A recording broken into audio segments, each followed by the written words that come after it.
Halo, kali ini kita akan membahas sesuatu yang fundamental banget dalam hukum pidana, yaitu asas legalitas.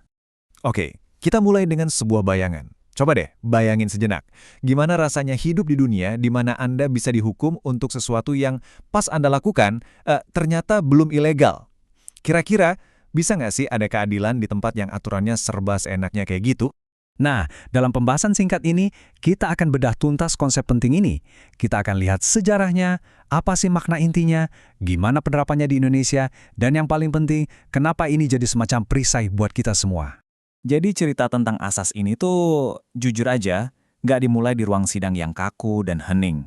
Jauh dari itu, asal-usulnya justru dari panasnya pemberontakan rakyat yang udah muak sama kekuasaan penguasa yang absolut dan ya seenaknya sendiri. Nah, lihat deh lini masa ini. Kelihatan banget kan kalau asas legalitas ini bukan ide yang muncul tiba-tiba dalam semalam. Ini tuh hasil perjuangan panjang, berabad-abad malah, buat dapetin yang namanya keadilan dan kepastian hukum. Puncaknya, ya seperti yang bisa kita lihat, ada di momen Revolusi Prancis. Perjuangan yang panjang itu akhirnya nemuin titik terangnya.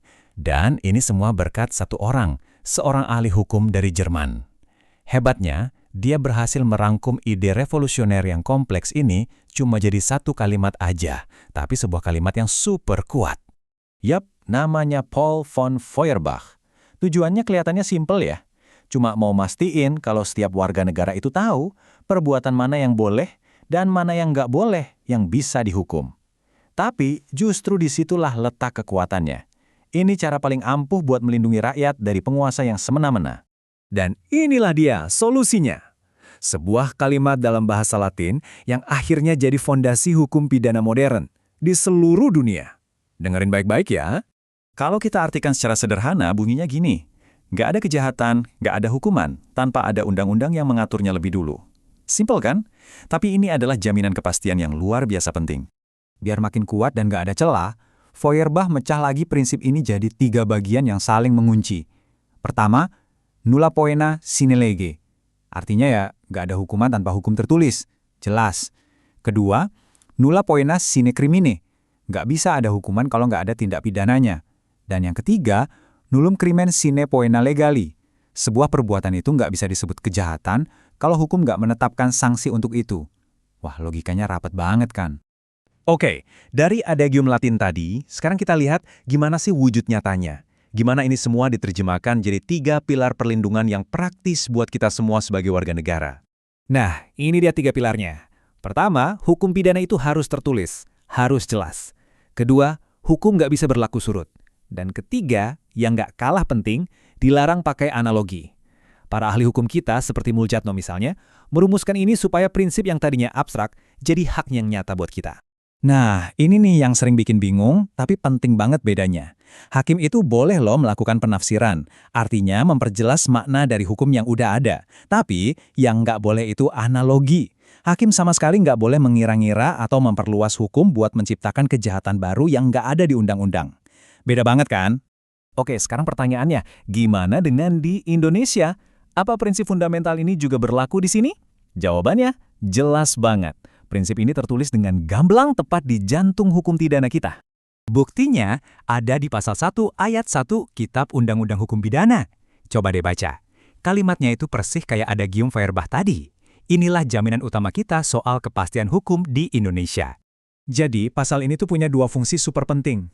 1, fungsi melindungi. Maksudnya ya melindungi kita, warga biasa, dari tindakan aparat yang seenaknya. 2, fungsi instrumental. Ini buat memastikan pemerintah kalau mau bertindak ya harus sesuai aturan hukum yang jelas. Gabungan keduanya inilah yang kita sebut kepastian hukum. Tapi, ada yang unik di Indonesia. Asas legalitas yang serba tertulis ini ternyata hidup berdampingan sama hukum adat yang seringkali nggak tertulis. Nah, ini yang bikin menarik. Di satu sisi ada kepastian hukum dari undang-undang, di sisi lain ada rasa keadilan yang hidup di masyarakat. Kadang-kadang, pertemuan keduanya ini bisa memicu perdebatan yang seru soal di mana batasannya. Baik, kita sudah bahas panjang lebar. Sekarang mari kita simpulkan.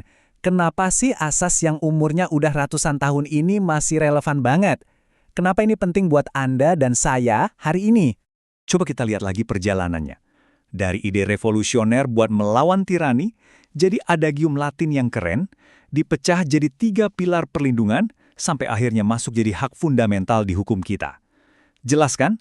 Asas legalitas ini adalah perisai utama kita semua dari potensi ketidakadilan. Jadi, pada akhirnya, asas legalitas itu bukan cuma urusan pengacara atau hakim. Bukan. Ini adalah jaminan dasar yang melindungi kita semua.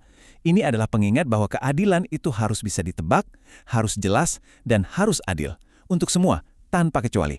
Tentu saja, pembahasan kita kali ini dirangkum dari berbagai karya para pakar hukum yang luar biasa.